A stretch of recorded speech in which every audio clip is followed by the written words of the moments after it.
Hello everyone, welcome to Anime No Me, and thank you for joining us for another One Piece video. Monkey D. Garp is one of the most respected sailors in the entire Marine organization, earning even the title of Hero of the Marines because of some of his deeds in the past, being able to defeat, or at least hold his own, with the very powerful king of the pirates, Gold D. Roger. As we are currently headed into the final saga of One Piece, there are going to be many different events that are going to happen, organizations will fall, people might lose their lives, but this may give Garp the possibility to assume leadership over the Marine organization. So in today's video, we're going to talk about the possibility of Garp becoming the leader of the Marines in the future, how this would be possible, and for what reasons Garp would accept this increase in position. But before we dive into the video, if you're new to the channel or even if you've watched a bunch of our videos, we'd be absolutely honored if you'd leave us a like and even subscribe and maybe leave us a comment letting us know what you thought of the video. It really helps us out and motivates us to make more content. And if you'd like to help out the channel in a bigger way, consider sharing this video or another one of your favorites with a friend. But without further ado, let's get into the video. So my friends, Monkey D. Garp is an extremely famous and powerful Marine Vice Admiral, and he's possessed the chance to become an Admiral multiple times, which means if he had become an Admiral and had remained in that position until the Marineford arc, he most likely would have become Fleet Admiral, as Sengoku was the current Fleet Admiral, and the Marine advisors would have chosen Garp as their next representative. But there are several reasons why Garp has never accepted the position of Admiral. The first and most complicated would be Garp's family. As we know, the world government and the Marines blame the children for the sins of their fathers. The very same could happen if they knew that an admiral is the father of the leader of the Revolutionary Army, Monkey D. Dragon, paternal grandfather of Monkey D. Luffy, who is currently one of the greatest pirates and the adoptive grandfather of Portgas D.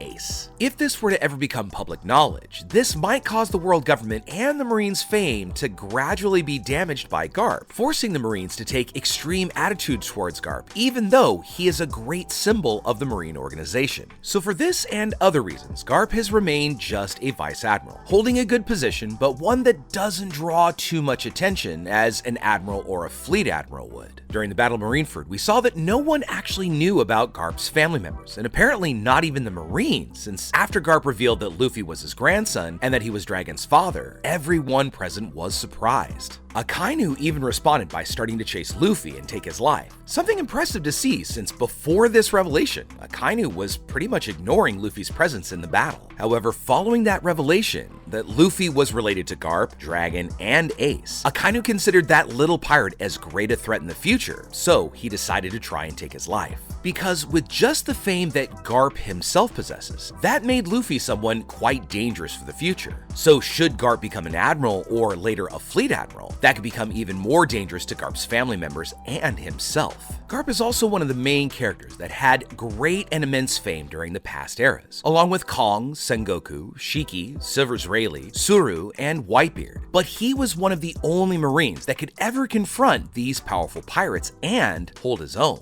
His various achievements as a Marine sailor have earned him immense notoriety and prestige, with his actions during one particular incident that occurred in God Valley, where he, along with Roger, defeated the pirate Zebek, earning him the title of Hero of the Marines. Notably, Garp has been offered the position of Admiral several times throughout his career, but has always refused the promotion every time, due to the possibility I said earlier, because Garp did not want to be roped into having to obey the world government or be under the direct control of the world nobles.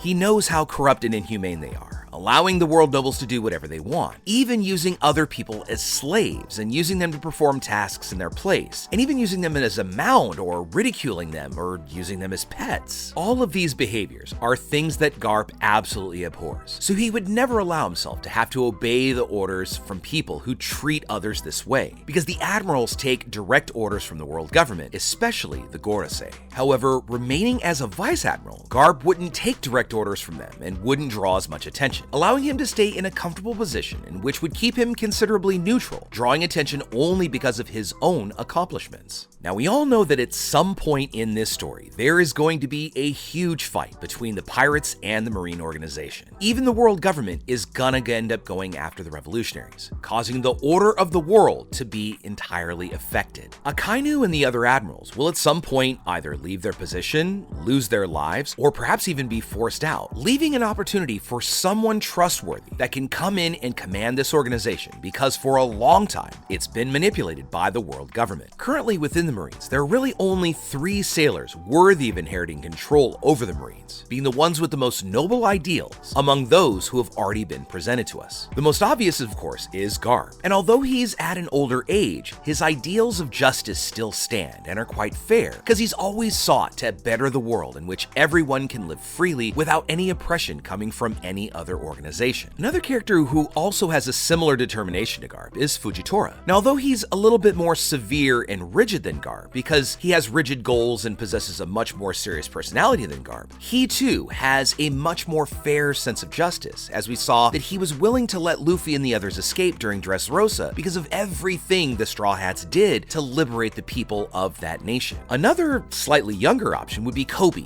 because he is very kind and dedicated to the Marines and also is a good friend of Luffy. And although they're on opposite sides of this great conflict, we know that Kobe has a sense of justice, like our other 2 members, that would be something that would make the world a better place. Aside from those 3, a couple of other honorable mentions might also be Smoker and Aokiji, who have a great determination for wanting to change the world, so they would fit in the list quite well. Although the means by which they would change the world is somewhat controversial. After the great battle of the best in Marineford, Garp became a Marine instructor to train new recruits, and while still holding the rank of Vice Admiral, he took charge of training Kobe and Helmeppo after these epic events. Garp was taking some time away from his Marine duties to train new sailors because of the great stress he went through during that Battle of the Best in Marineford. Seeing Ace having taken his life by Akainu and seeing the Admiral soon after try to take Luffy's life.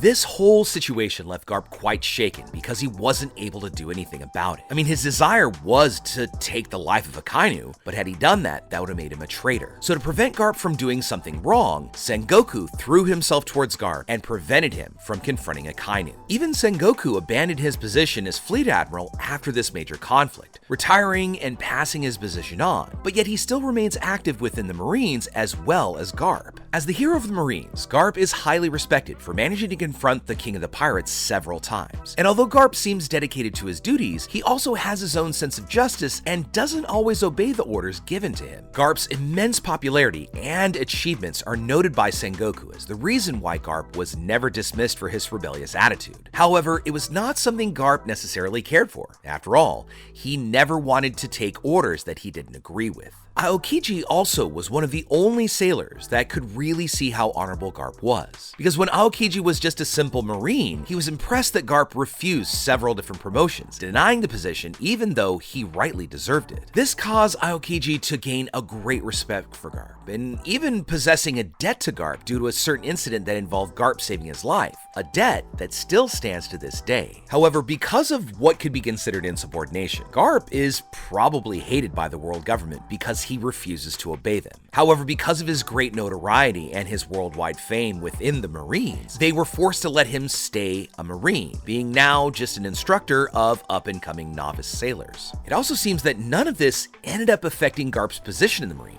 I mean, even after his relationship with Dragon and Luffy spread around the world, Kong insisted that Garp's title and records could be used to recruit new sailors. But although he's a Marine and is considerably loyal to the world government, Garp is disgusted with the world nobles, and he's never hesitated to degrade the celestial dragons in front of others of importance, such as King Steri, and only half-heartedly accepted the insult. So Garp has no interest in ever complying with the attitudes of the world nobles, and it's for this reason he wants to change the Marines, making it an independent organization without the need to work together with the world government. However, that change will only come when the revolutionaries and allied pirates start acting against the world government, as that organization is like the core, because with the fall of the world government, the Marines and SSG would have other people in charge. This would allow a global and systemic change to happen, causing new people to assume positions that previously belonged to people who were sympathetic to the world government's attitudes. To change the Marines, though, this is again an organization currently commanded by Akainu, who faithfully obeys the world government's orders without ever questioning them. But with the fall of the world government, he would also be subsequently defeated by someone else, causing him to lose his position within the Marines. This is not a position that would be able to be left open too, because of the power vacuum it would create. So someone else would need to take that position. However, this time, or that time in the future, a person worthy of actually taking the position could be elected, and it could be Garp or another Marine who we talked about earlier. Going back to the SSG for a moment, we wouldn't have much change. I mean, after all, Vegapunk already runs the organization, and at least so far it seems that he's never been truly faithful to the world government. He just obeys them because of the technology and resources they offer him. But with recent events in the manga, the world government is sending CP0 to take his life. So the loyalty that he has, what little there is going to be completely broken down, causing him to enter into this conflict against the world government, seeking to destroy it. So because of the things that we see on the horizon, it is very likely that soon we will see the balance in the world of One Piece change completely. We'll see new characters assuming important positions and actively looking to change the world of One Piece, but this time in a positive way. But with that all said, my friends, we'd love to know what you think about it now. Who do you think would be a great candidate to take over the Marines? Sure, we talked about Garp and Kobe and even Fujitora, but who else do you think would make a great leader at the head of this organization? Next, do you think that Vegapunk will end up allying himself with the Straw Hats? After all, CP0 is headed there to take his life. Is this something that the Marines even know about, or is this more of the world government meddling? Let us know what you think about all this in the comments below. So as we bring our video for the day to a close, I'd like to thank all of you for watching the video all the way up to the very end. Be sure you comment on any themes or ideas that you'd like to see in future videos. And also, since you made it this far, give us a like and hit that red subscribe button before you head out to take on the rest of your day. I hope to see you all in our next video, and let's keep sailing this giant sea together. Take care.